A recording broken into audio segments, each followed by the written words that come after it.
Joining us for today's webinar, How to Become a Safety Culture Change Agent. My name is Cassie Bolter and I'm the Events and Partnership Manager at Centus.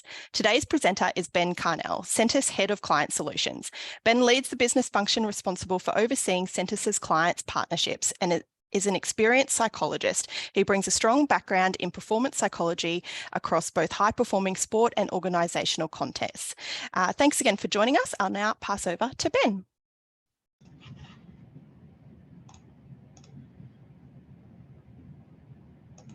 Wonderful. Thank you very much, Cassie. Looking very forward to today's webinar. But before we start, I do just want to acknowledge the traditional owners of the lands on which we conduct this webinar, but likewise those of you dialing in, watching this webinar as well. For those of you that aren't familiar with Centus, we are a consulting business that support organisations to shift their safety performance, their safety culture and their safety leadership. This year, we're actually very excited to celebrate our 20th anniversary and looking really forward to celebrating that, but likewise the many different organisations we've supported over that particular time as well. In terms of today's handout, you do have access to this handout, and what we'd invite as part of this handout is that you have on the back of that handout what we call a Start, Stop, Continue. Going to unpack a fair few different tools, strategies as part of today's webinar. So I invite as you go through this webinar to capture what some of those things you might need to start doing, what some of those things you might need to stop doing, and perhaps what are those things that you're doing already well that you might want to continue to do as well as we do unpack today's content. Today, we're looking at what does it look like, or what is the role and how does someone best execute the role of being a safety culture change agent. And what we mean by that is that from those on this call is we all sit in different roles where a lot of us might be in safety roles or similar roles where a big part of our role is influencing change. And for those that have gone through that journey or are currently going through that journey, it's a difficult process in an organisational setting, and as different organisational complexities play on that, it can become more challenging and certainly different challenges that pop up along the journey as well. The intent of today's webinar is to give you a bit of an insight into the psychology and some of what happens in an organisation, particularly from a people point of view, that can either support or make that change more challenging as well, and hopefully give you some insight into what does it look like to be strategic with that change and that journey that you might be on as well. It's a topic that I am very passionate about, and those that have heard me talk to it before, whether that be in catch-ups with yourselves or whether it be in other webinars or other forums, you know it is a topic that I'm very passionate about because I know we've seen organisations and particularly stakeholders, people within that organisations that can get it really right. Likewise, I've seen people that can get it really wrong as well. And so I'll share some of those insights of where we've seen organisations do it well, over our time as well. Before we jump into that, I wanted to just share the story of Ørsted. So Ørsted was a Danish energy giant back in around 2004. For those that have heard this story, incredible story of change. In 2004, about 90% of this Danish energy giant's business was based on fossil fuels. We fast forward 15 years, 90% of their business is now based on renewables. Over 15 years, big organisation, incredible change that they've made over that particular time as well. It became evident around the time of the GFC, actually, so about 2006, 2008, that a business based purely on fossil fuels was not going to be sustainable, both economically, but likewise environmentally over the long term as well. So the company really needed to shift their strategy. They needed to embark on a different journey, and they needed to shift the way they were really approaching their business as well. So they went through quite a change process, and in 2012, the company started to come under quite a bit of financial pressure with the state of the European energy markets, such that their operating profit dropped by around about 40%. It further highlighted this notion that the company really needed to rethink their business strategy and think, are fossil fuels the way we want to head, or do we need to really make this quite significant change in MED and head more in the direction of a renewable-based business? At that point, renewables in terms of offshore wind only accounted for about 8% of the company's earnings, and part of the reason why is it is much more expensive than other energy sources as well. The company took quite a long-term and quite a strategic view in terms of what that change would need to look like for them. They recognised that the more they invested in that change, the more the price would come down, and with increased capacity to roll out, they could see the value creation that they could provide. There'd be an economic benefit, but likewise an environmental benefit as well. So the company went on quite this change process, reducing some of their core businesses. They went from about 12 core businesses down to about 4 core businesses as well. We fast forward over those 15 years, and as I've painted a picture, the organisation was in quite a challenging situation. But we fast forward that 15 years, and Ørsted is now the global market leader in offshore wind, and they actually account for 30% of the world market. As I said, they've now reduced to 90% of their organisation is based on renewables, and they're on target to actually be fully carbon neutral by 2025. This is quite an incredible story because part of the journey that it tells is really for an organisation of this size and of this complexity, what they had to put in place in order to enact that change. Part of what they did very early on is get a lot of data to understand where they currently are. What is it that is impacting their current organisation? And that's both outside the organisation in terms of what the market's looking like and what the market's going to look like at that time in 15, 20 years' time.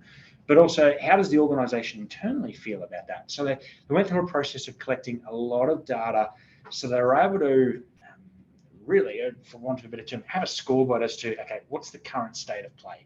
What might we need to do differently, and what direction might we need to head?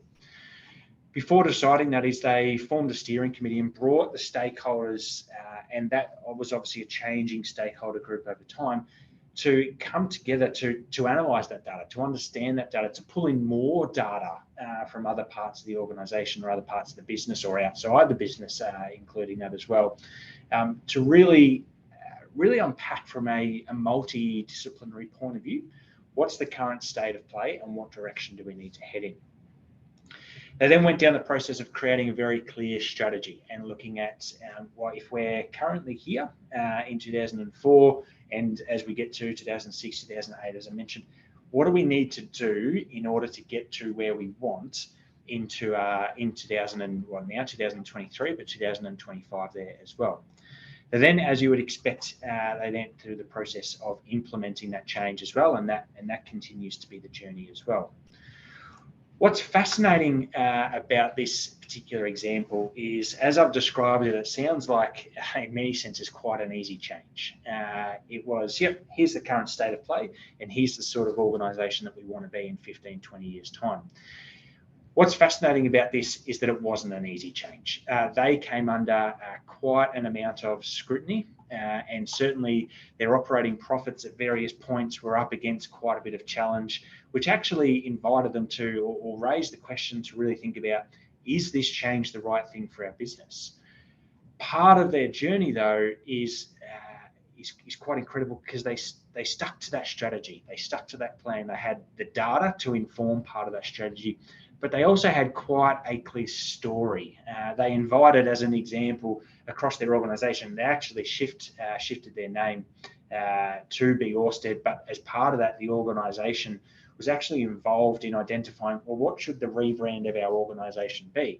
And the Ørsted name actually came from a pioneering Danish physicist who around about 200 years ago had actually been involved in the principles which would inform their future renewable focus as well. So there's this quite clear story that they were able to attach the change to, that honouring some of this science that was done a little while ago. We're going to be an organisation at the forefront of that science, in combination with here's the data of the state of play as well, enabled the organisation to get a strong sense of buy-in, engagement, support from their organisation. And as we'll unpack in a moment, that was what in particular helped them sustain that change through those challenging times as well. We're going to come back to this story a little bit in today's webinar, but just by means of an agenda today, we will unpack a little bit of the brain and change. We will then look at how do you go about influencing stakeholder buy-in. We'll then unpack what are some of those objections and roadblocks that can pop up throughout that change process. And then we'll share a roadmap for success as well, which you've already seen some of what that looks like also. So the first thing I'll jump into is around this notion of the brain and change. And one of the things a lot of people have heard, you'll see different LinkedIn posts and articles from just about anyone sort of claiming these quotes that people don't like change. Now, the reality is as human beings, we like change. Humans do like change. It's what it allows us to do different things, to grow, to develop, to move forward in our journey, both as individuals, as our broader collective, and as a society as well. What we don't like is the process through which we have to undergo that change. So we like the outcomes of that change. We just don't like the process we have to go through in order to achieve that. So if someone, as an example, wants to get healthier, we like that change. Most people, though, find it challenging to go through the process of actually enacting that change as well. What we often find is that people don't change until the benefits of changing outweigh the comfort of staying the same. So if we're going to, as an individual, embark on a change, as an organisation, as a team, embark on a change, is that change, the benefits of it have to outweigh staying the same or in the current state. So if I'm going to get fitter, the benefits of that have to be quite clear, have to be relevant to me in order for me to jump in and buy and support whatever that change might be. Part of doing that is for our brain to go, okay, I can see the benefit of utilising or using energy in order to create that change. If that difference is not visible or not evident to us, our brain, the energy conservation machine that it can be, can jump into this, well, I can't see why I would go about expending extra energy for this change where I can't see the benefits of that energy that's going to go in. So part of your roles that you might have is looking at how do we best demonstrate to people the benefits of changing so they outweigh the current state of play for our team, our organisation. We saw that with Orsted. Is very early on, they use the data, they use the story, as I mentioned there before, to demonstrate to their organisation that we do need to change. And here is the sort of organisation that we can be in 15, 20 years' time. And here's the benefits of what that's going to look like. And here's what that journey is going to look like as well. And for most people, what they're able to see is, okay, I can see for the energy I'm going to have to put into this change, what the outcome or what the benefit is going to be as part of that process as well. I'll unpack for you why change is so hard, and for those that would have seen this stages of change model, very well established in the psychological science. First developed in the health psychology setting, but it's certainly been applied to understand how an individual, but then likewise a team and an organisation goes through change over time as well in a range of different settings. So this applies if I'm going to change with respect to my health behaviours, in terms of how I engage in safety, in terms of how I might also change even just a small behaviour, as an example, in terms of, no longer brushing my teeth with my right hand, I'm going to brush my teeth with my left hand. These are the stages that we go through. The first stage is what we call pre-contemplation. And at the pre-contemplation stage, an individual is not even aware of the need to change. It hasn't even crossed their mind that they might need to do something differently in a given context. At the contemplation stage, this is where an individual starts to look at, okay, maybe there's something I can do differently here, or maybe there's a different way of going about doing something, or maybe there's a change I need to implement, or maybe a change might be necessary. Is we start to consider alternative points of view. At the preparation stage, this is where an individual starts to look at, okay, well, for me to make that change, for me to support the change, for me to buy into that change, for me to enact that change, what do I need to put in place? What do I need to remove? What do I need to put in place in order to make that change?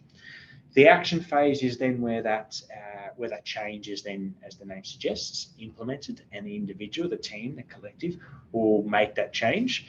And then the maintenance phase is then when that change is then maintained over the long term as well. And it's now just the way of operating, or the normal way of doing things, or the BAU, so to speak.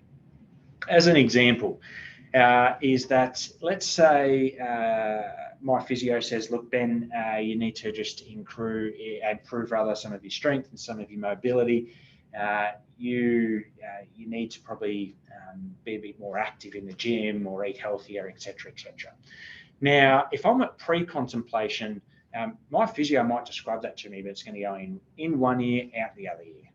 As soon as my brain recognizes that sounds like change, it's going to completely ignore it, and I don't even consider that point of view that might be put forward to me.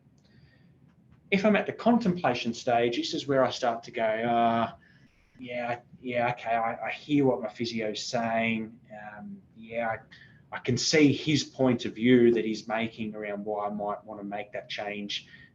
But when am I going to fit the gym in? When am I going to do this? I'm in a rush. I'm on the road. It's hard to eat. I start to sort of weigh up these different approaches that I might be taking in that particular context.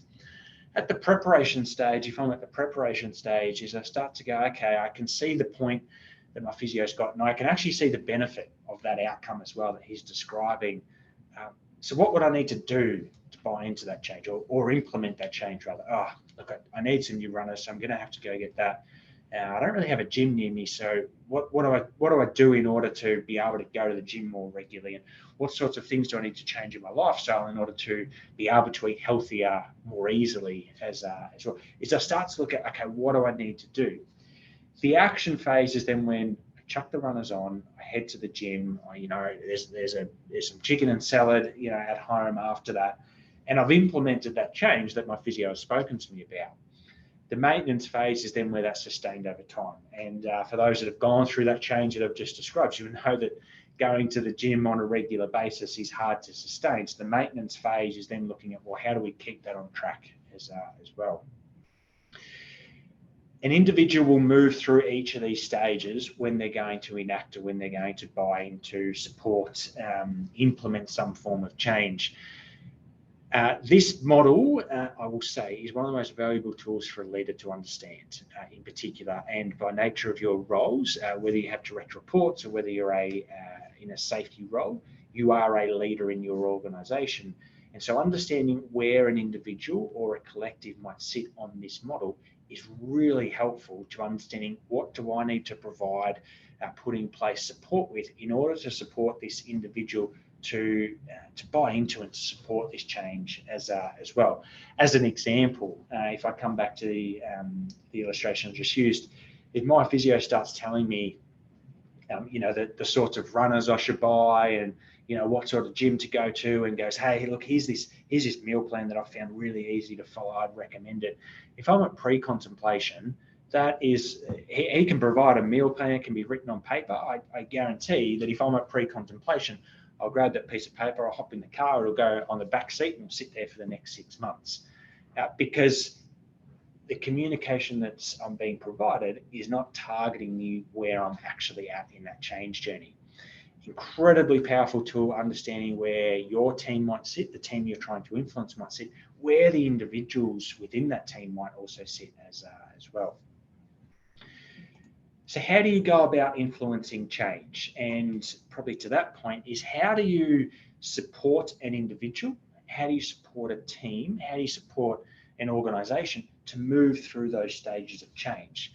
When we're talking about creating culture change, what we're actually talking about is, how do we move all, if not at least most, of an organisation through those stages of change, where they are at the action phase of now doing something differently, but more so at the maintenance phase of, now this is now just the way we do things around here as well.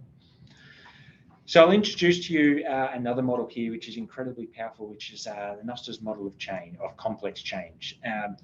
What's interesting about this model is what it articulates, and this model has been well grounded in research, has been utilised in a lot of different forums, is articulates the things that are needed in order to manage and more so implement complex change.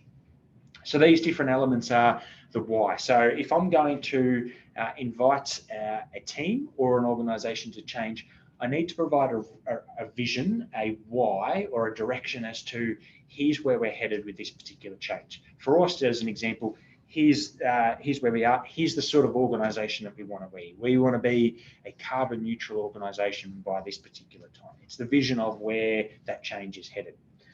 The next one is a consensus. So making sure that as part of that change, people are aligned and there's agreement as part of that process. Making sure that people have the skills to implement that change. Making sure that there's incentives, there's something in it for the people that are going to be involved in putting that change into place. Likewise, then making sure that there's also the resources for people to put that change and be able to execute upon that change as well. Making also sure that there's an action plan to support that change as well. And then success is achieved where those things are set up really well so that maintenance can be achieved over time as well. What I love about this model and the previous model is that they actually map onto each other really, really well. So the stages of change model articulates the journey that people are going to go on at an individual and a group level. The Noss's model of complex change articulates here's the things you need to be able to move people through those stages of change. Often what we find is organisations or stakeholders have missed an element of the things needed to support that change process, which is why the change often hits a bit of a roadblock or a brick wall through that process, and the change can often fall over. So as I said, I'm passionate about this topic because understanding all of these different components and how they support an individual to move through these stages of change, and therefore the collective, is what's going to enable you to be able to support an organisation, your organisation perhaps, to be able to buy into, support and sustain this change over the long term as well. So the first part we want to jump into in terms of unpacking this model is influencing stakeholder buy-in. And this is the part where we find a lot of stakeholders, particularly those that have gone through a change process before, recognise is a key component of enacting change. And so they often do some of this relatively well. What we can find though is that organisations that haven't embarked on this journey before, or certainly, and I know I was talking with a client yesterday actually, that they as a stakeholder have embarked on this journey before, but the organisation hasn't gone through this sort of journey before, is looking at, well, how do we best influence the stakeholders needed to enact this change as well. What we can often find, particularly for those that are in an organisation which hasn't gone through this process before, is they have a tendency to jump straight into action. And this is human nature. Is what we find is that for us, and when I say us, I'm talking about myself and likewise those on the call, is we've gone through the stages of change in our own head. And we're certainly now at we've gone from pre-contemplation to contemplation to preparation. We're now at action. We see what the change is. Great, let's jump in and do it. We're almost ready to jump into maintenance, but we haven't yet thought about, okay, how do we actually bring people along that journey and actually recognize that they need to go through each of these stages of change to be ready for action as well. There's a lot of well-known examples that some of those are in the public eye of recent as well, where a change has been implemented and there might be a stakeholder or a few stakeholders that go, yep, this all makes sense now, we're ready for action, here's the change, and it's fallen flat on its face because what you've got is thousands of people who haven't actually been taken through those stages of change.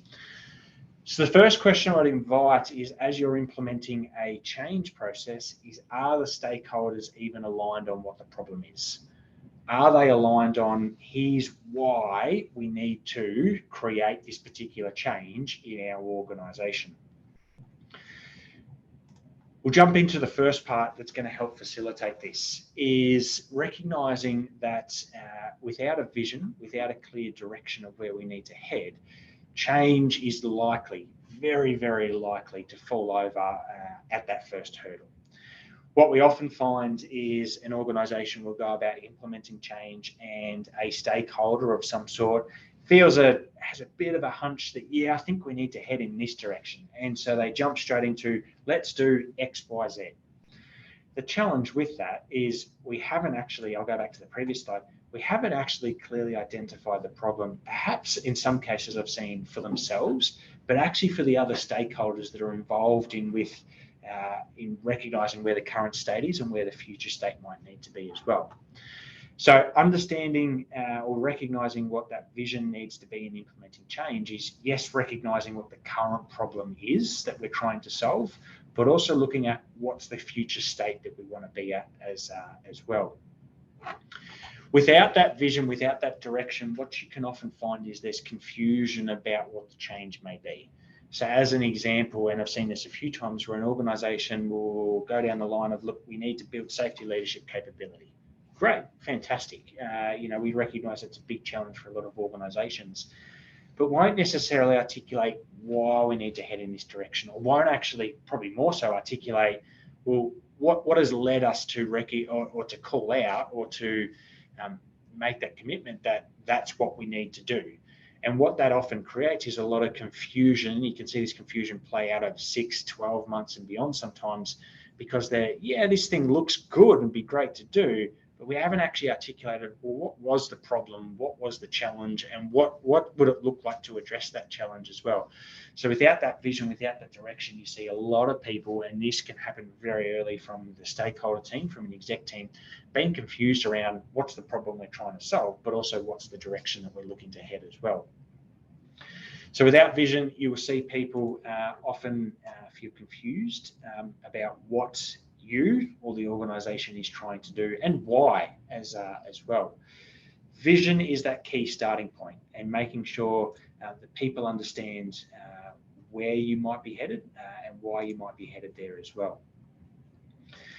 The next part is making sure that there's consensus. And so this aligns to recognising what the current problem is understanding what's important to different people with respect to that particular challenge or the current state of play, and what's important to people with respect to the future direction or where they see things heading as well. You can see a lot of safety managers go, look, here's the direction that we need to head in, but you've got operational managers that are thinking in a very, very different way. They recognise something needs to be done differently, but their idea of what good looks like is very different from what a safety manager might look like, which might be different from what a chief executive's vision of what good looks like might be as well. So recognising that as a stakeholder involved in driving this change is you need to invest a lot of time in making sure that there's consensus on what the problem is and that vision and direction of where you do want to head. Without that consensus, what you can often find is there's an element of sabotage. And I've seen that play out in executive sessions where it's the executive team in a room, and you'll see people quite overtly sabotaging that process because there's not consensus or alignment on the problem they're trying to solve and the direction, the outcome that they need to try and achieve as well. Sometimes it can be subtle sabotage as well, where it's not necessarily as overt, but it's people just not supporting the change or not doing things and not being as active in what their role requires them as part of their role in the organisation to drive that change as well. Making sure there's consensus. Where we see, so I will note on this, where I've seen some organisations get it wrong is you might have a team of, let's say, 10 people that you need to get on board in order to support and be responsible for driving this change. And the key stakeholder driving that will get another person on board. Great, they've got a co-supporter in that. They might get a third on board. Great, we've got 3 people amongst that 10. Let's say the executive team of 10 now driving that change. And then what you might see is then they go, oh, look, we've been able to get sort of 8 of us on board now. There's these 2, maybe it's just 1 that aren't on board, but majority will push forward. Don't underestimate the influence that 1 or 2 that aren't on board, especially if they overtly aren't on board as well, can have on that change process as well. So investing that time in getting consensus. Part of doing that is understanding your stakeholders. And where I've seen organisations do this really well is they invest a lot of that time up front and early on. So not just going, oh, look, we've got a problem here on, today, the 16th of February. Okay, let's explore what we need to do.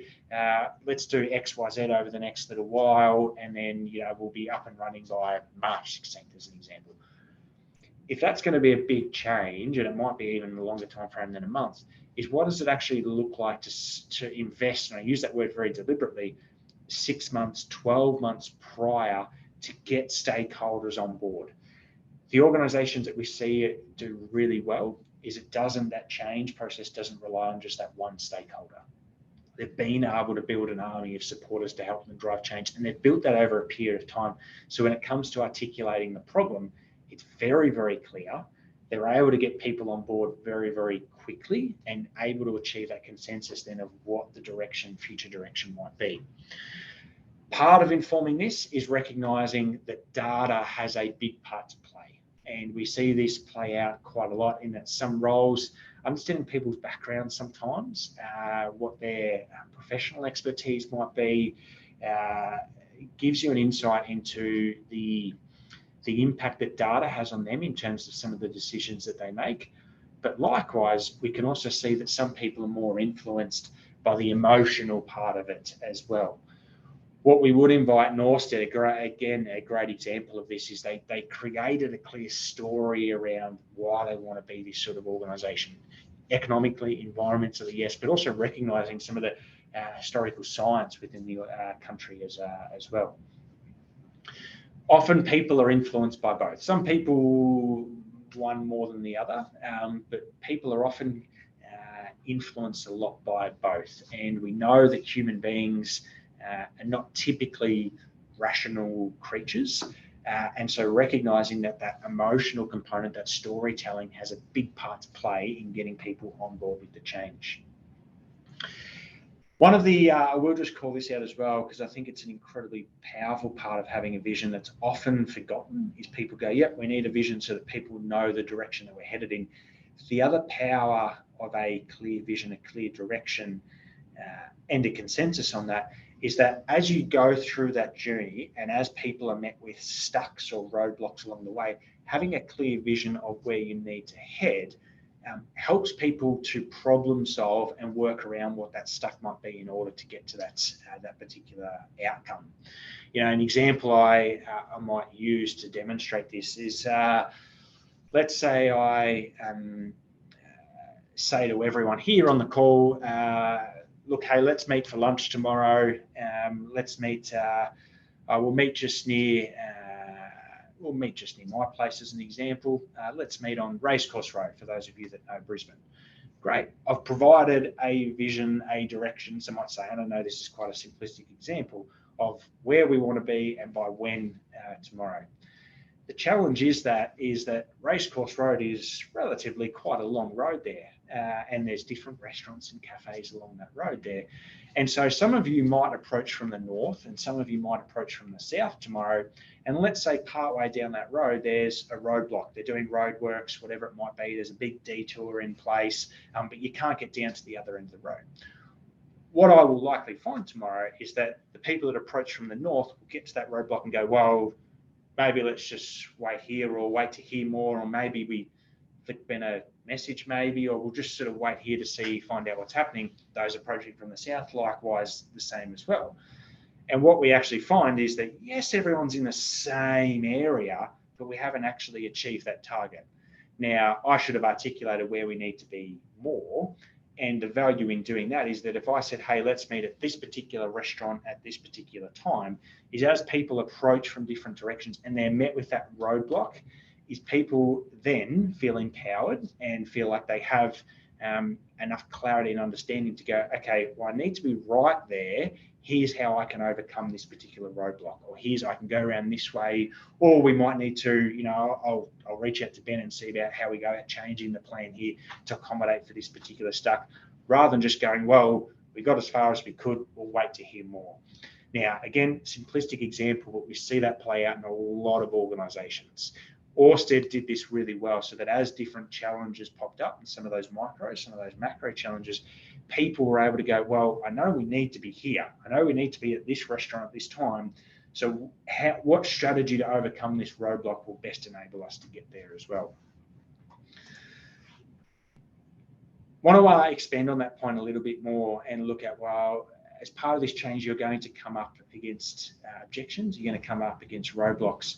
And so looking at what are some of those things we can preemptively put in place, but some of the responses we might need to execute upon in order to help people to manage those objections and those roadblocks themselves. Yes, I've spoken about providing that clear direction, that clear vision, so that people know where they need to get to, and that can help enable them to overcome different stacks as they unfold.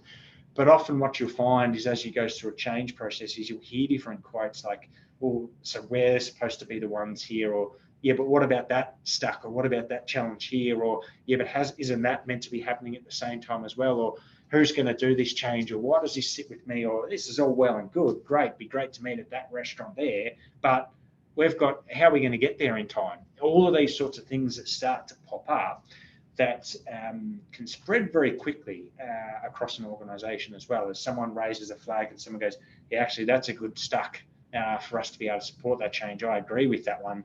And now you've got another person not supporting the change as well. So overcoming and preemptively overcoming these roadblocks is really, really, really critical. The first thing that you'll often find is that where people don't have the skills to support that change is you'll see a lot of people starting to second guess what that change might be. And you see people feeling quite anxious about what that change might be as well. A common example of this is an organisation, they're on a cultural change program and they want to build a safety leadership capability of their leaders. And so they'll implement perhaps some forums, some frameworks, some tools. As an example, we want leaders to now be going out and conducting these critical control verifications as we move to more or a more robust critical risk management strategy. And so they'll implement this particular tool or this particular framework within their organisation, but won't necessarily build the skills of the leaders to be able to go and execute properly that particular CCV as an example. And so what you can often find is people feeling quite anxious or a bit sort of, I know it's written in front of me here, but I don't feel like I have the skills to properly do this. People feel quite anxious, and so they won't engage with it. They may leave it to the last minute, they may not do it, or it certainly becomes a tick box exercise as well, or it's just not done at all. So making sure that people have the skills necessary in order to buy in, support, enact that change will remove a lot of that anxiety, particularly in some of your key stakeholders to drive that change as well. The second thing that you need as part of that change is making sure there's what we call the WIFM factor. For those that have heard that terminology before, is the what's in it for me. Making sure that there's incentives as part of that process, that change process, built in at different levels, at an individual, at a team, business unit level, at an organisational level as well. Without incentives, what you can often find is that people, some may start the journey, some won't start the journey without incentives, without saying, well, what's in it for me? And again, we come back to that, seeing the benefits of the change, outweighing staying the same. Some people may start that journey, but then they start to go, well, I don't see any benefit. I'm doing all of this work, but I'm not seeing any benefit to me, to my role, to my team, or perhaps to the organisation as yet. And so it feels like they're starting to walk through mud and go, I'm doing all of this work, but I'm not seeing any benefit or not seeing any outcome. So making sure that there's incentives in place to recognise not just the outcomes. This is a critical part, not just the outcomes of the change, but the input that people have put into that change as well. That's an important part, because sometimes the outcome is not always within an individual or a team's control.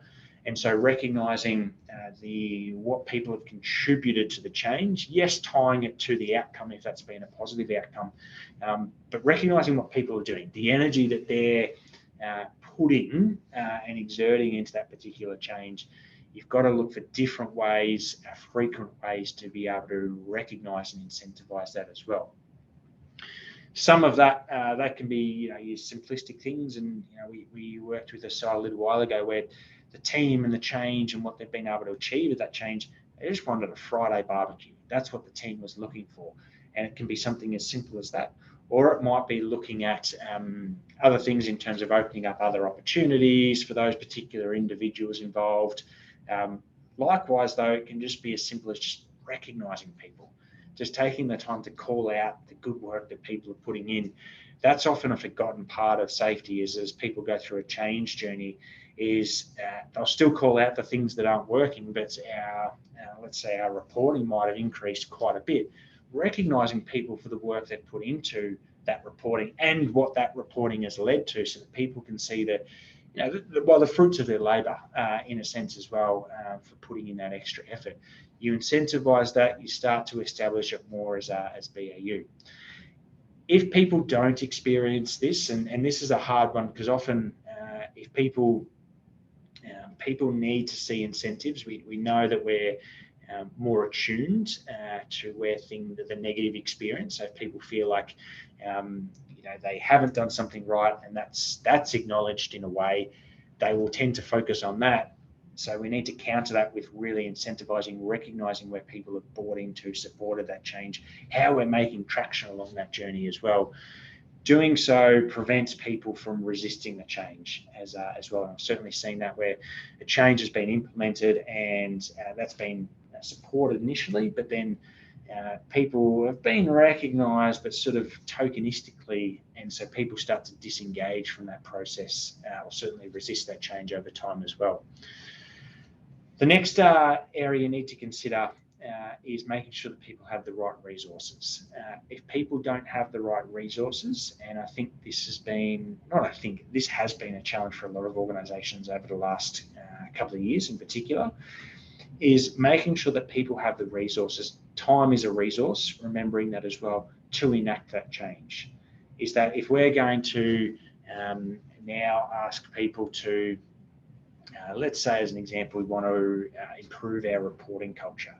And so we've gone about reviewing what that looks like, some of the processes, some of the tools that we have, the communications that sit around that, how we incentivise, how we use that data. But if people aren't then supported with the time to go and report things, or put that change in place in terms of that now being more BAU as part of the way we do things, you'll see people getting frustrated, because they'll go, well, yeah, we've recognised the value it is, we want to, but we don't, it's constantly just time. We don't have the support to have that time to go and do it. Or it might be, as an example, we want our leaders to be going and spending more time in field or on site talking to people about safety, and moving away from a compliance approach to being more of a coach as a safety leader. But those safety leaders, as an example, are still caught up in an office doing all of this paperwork and administrative work. You're going to see those individuals become very frustrated because they're being asked to do this, but they haven't been supported with the time, resources to be able to go and do that as well. I've seen some organisations where these can even be simple things like, hey, here's the change that we want to embark on, and we want to improve our safety culture here. But it's still a finite resource in terms of people just being able to access basic PPE gear. And you go, that's a very evident example of, if we don't provide the resources, people will get frustrated at that particular example, and then that reflects on the broader change as well. So without the resources, you'll see people that may be ready and willing, and some people really ready and willing, but they may be frustrated about their effort being blocked by factors that they don't have control over as well. The next part is making sure that there's an adequate plan, and making sure that people understand what needs to be done, by who, by when, how do those actions then support each other, however that's captured as a strategy plan, as an action log, whatever it might look like. Making sure that there's things that are happening that are moving that journey forward. And sometimes it's helpful to make sure, maybe not the detail, but the milestones of that are evident to the broader organisation as well. We've certainly supported some organisations through this journey where there's a picture of what they want to do and where they want to head, and they've considered things like incentives and made sure that they've allocated or freed up resources to support it. But the action plan of what needs to happen hasn't actually been put in place. And so what it feels like, and it certainly feels like this from our end, is that you're sitting on just a stationary bike, just spinning your wheels and not really getting anywhere, because there's not those actions in place to push things forward. The other benefit of that, as I alluded to, is that then people can actually see progress over time as well. This part's really important because it will make sure that people feel like they're in a position to be able to support the change along the journey, and that they can see the role that they play at different parts of that journey just as much as well. As I did mention as well, is keeping people updated on how that action plan, how that progress is being achieved as well. The challenge you may come up against with this, and I've seen it a few times, is where here's the diagnostic data, we understand the problem, here's out of everything that we need to do, here's what we're going to do. And you'll get to a part where you recognise, hey, out of these 8 things we had to do, we've done this, excellent, we've made a lot of progress, a lot of traction in this, and you'll be met with resistance around it. That's great, but what about all the other 7 things? People can, particularly those leading change, can find that a little bit disheartening sometimes, recognising that you need to create quite a bit of momentum for people to feel like the change is moving forward as well. To that point, and I'll jump back to this last one here, is all of these things are necessary to understand or support people to move through those change processes.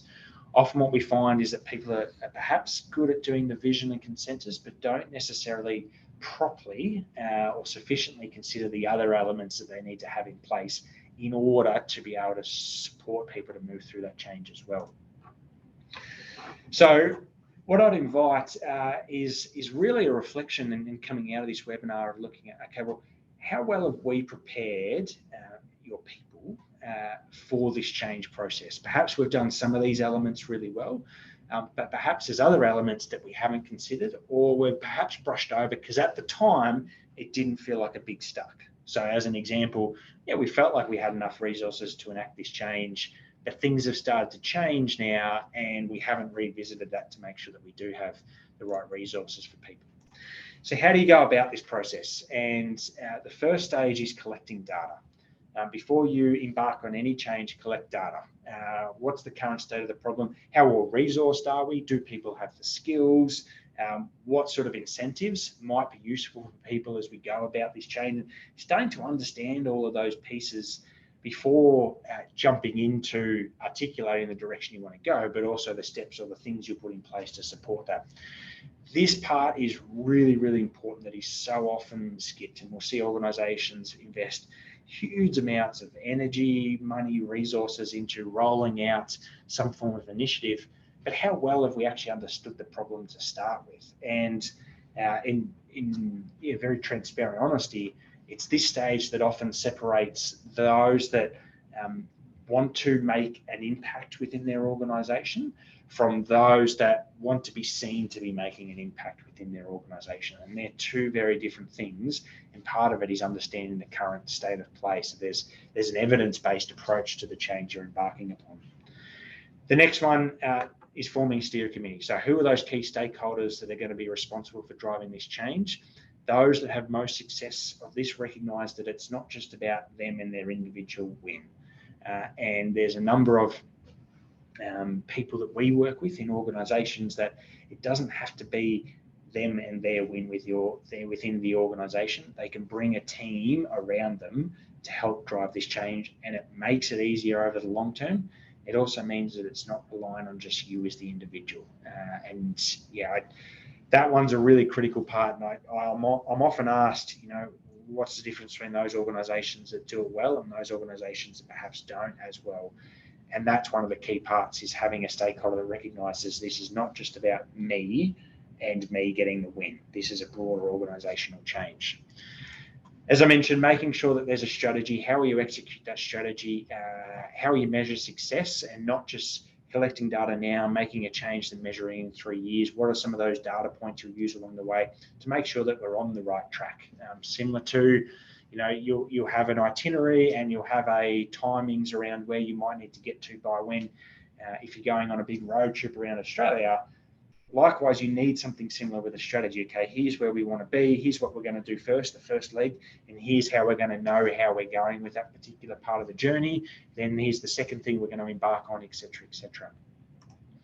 Implementing that plan is then important, and considering some of the things I've spoken about before: skills, resources, incentives, make the action plan clearly articulated to those involved in the change, making sure you revisit those things on a regular basis throughout implementing that plan.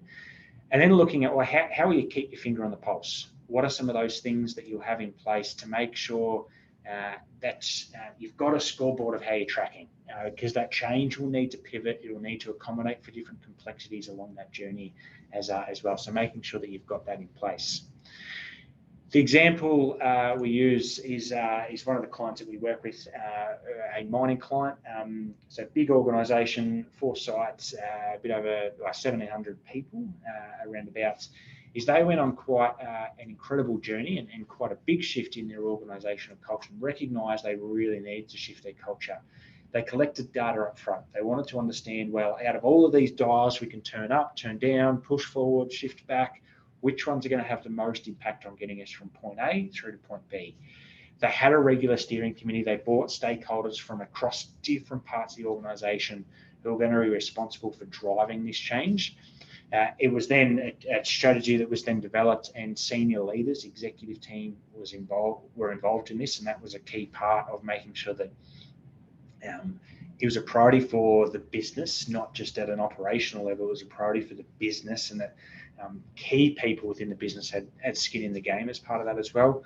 They then implemented that, which is around developing a lot of capability, shifting a lot of mindsets, building the skills necessary to have the right conversations and shift the way that they do safety.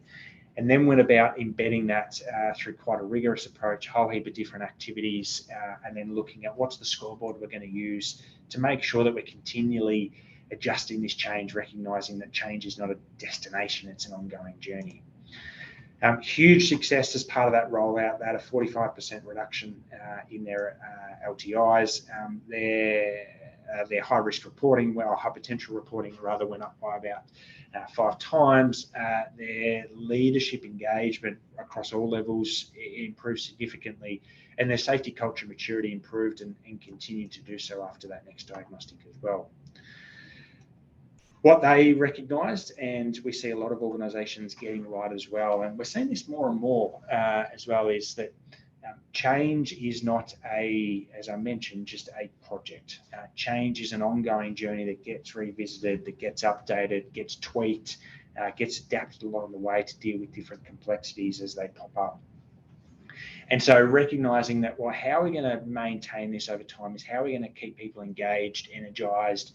What are we going to do to pivot that change along the way? What is it going to look like as different stakeholders come in and out? Again, not relying on just one stakeholder to drive that journey as well. And how are we going to revisit the things that we're putting in place to support the change? And I've seen a few organisations do this, where they'll roll out big initiatives, big investment of time, money, resources.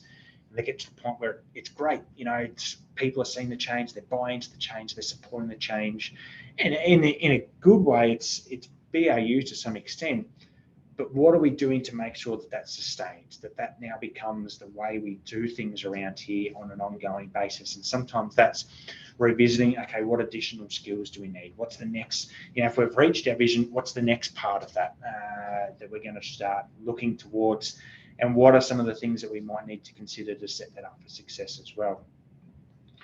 One of the big things I'll call out as part of this maintenance phase, and recognising that culture really isn't set and forget, is often the shiny part of a change process is rolled out, and change is not a marketing activity. There's some really sort of difficult work that needs to be done alongside some of the branding and some of the messaging behind that change, is recognising how people are responding to that change.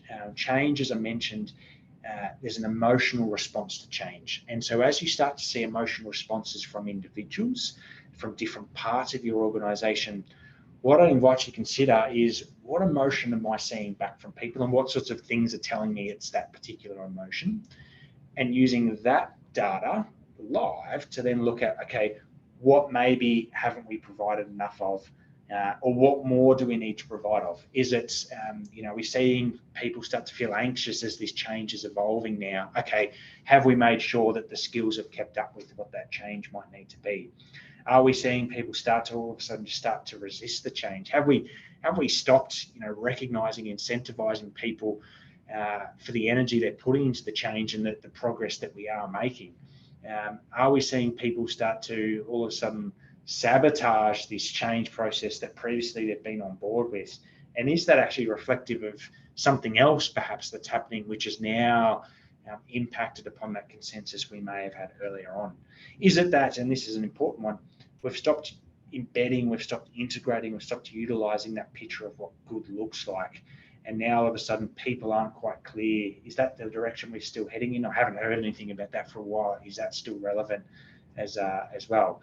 So recognizing what sort of response are we getting back from people, and how do we adapt what we're doing, what we're providing, what sort of support we're offering, so that people can continue to drive that change, which in turn does make your roles easier to drive that change as well. Folks, this is a topic I'm very passionate about, so very happy to jump on any calls with people and unpack this in more detail, because we've seen it done really well, and we've seen some organisations find it really difficult and overcome some of those difficulties as well. So happy to share some further insights on this.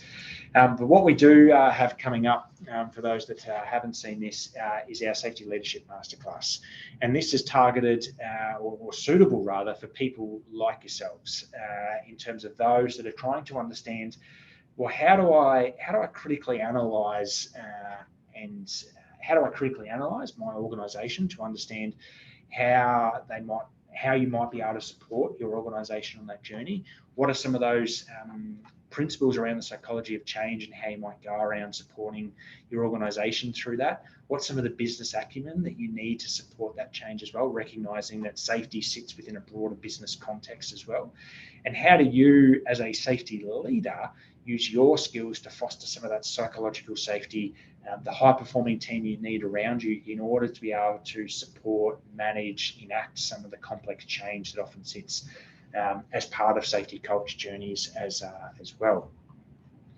So we do have that coming up. For those of you that are on this webinar as well, we do want to offer this opportunity. Really great feedback just coming from people out of the last masterclass. The next one kicks off mid-March, as I mentioned there as well. One of the real benefits is it's not just us sharing our expertise and some tools and some models that you can use to build your capability as a safety leader in whatever role you might sit in.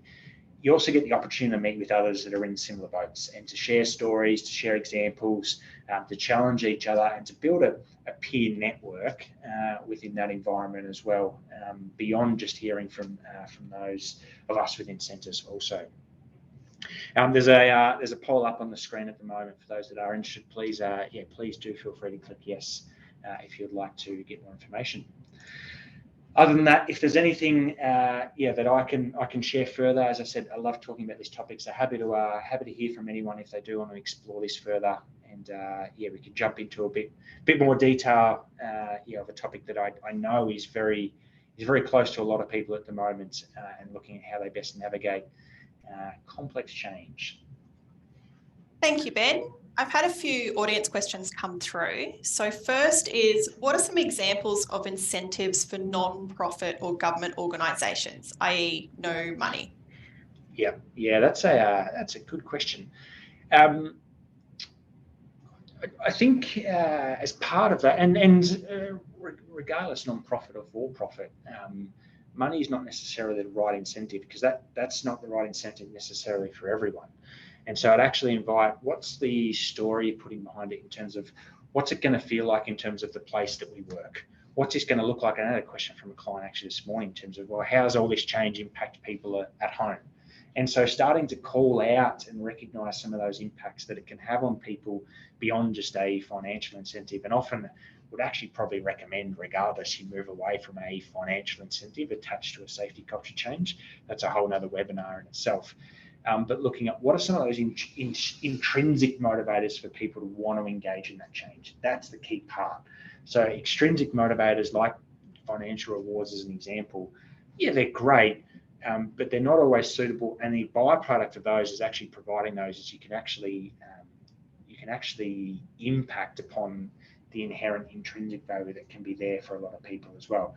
So looking at what's going to be there for people to benefit them in their work, in their role, in their team. What is it going to feel like to come to work if we're able to get to here? So Orsted is an example, for them articulating to people, hey, if we can be this sort of organisation, a renewable organisation, what's it going to be like for us in terms of, what it's going to be like to work here at Orsted, how we share that with people outside of work, what it's like to go home at night knowing that this is the sort of organisation that you work for as well. So really unpacking those intrinsic motivators.